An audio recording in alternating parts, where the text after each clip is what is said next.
করেই chicken popcorn খেতে মন চাইছিল, কিন্তু চিকেন পপকর্ন করা এত সহজ ভাবতেই পারিনি কি এমন লাগে।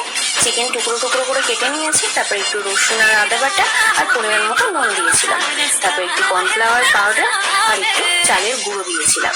যদি কেউ ঝাল খেতে চাও তাহলে একটু গোলমরিচ গুঁড়োও দিতে পারো, আর একটা ডিম। ব্যাস, এই সমস্ত ইনগ্রেডিয়েন্টস দিয়ে ভালো করে মাংসটাকে ম্যারিনেট করে রাখতে হবে। কিছুক্ষণ মাংসটা ঢেকে রেখে দাও, তারপরে কিছুটা কর্নফ্লেক্স দিয়ে সেই কর্নফ্লেক্সটা ভালো করে গুঁড়ো করে নিতে হবে। তারপর সেই কর্নফ্লেক্স গুঁড়োর মধ্যেই চিকেনের টুকরোগুলো দিয়ে ভালো করে কর্নফ্লেক্স গুঁড়ো মাখিয়ে বল বল বল বল বানিয়ে নিয়েছিলাম।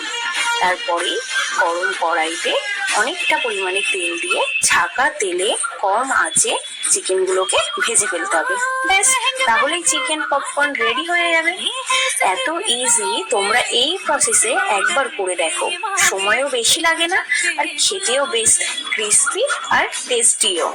আমি তো এখন মন চাইলেই বাড়িতে আবার বানিয়ে খাবো।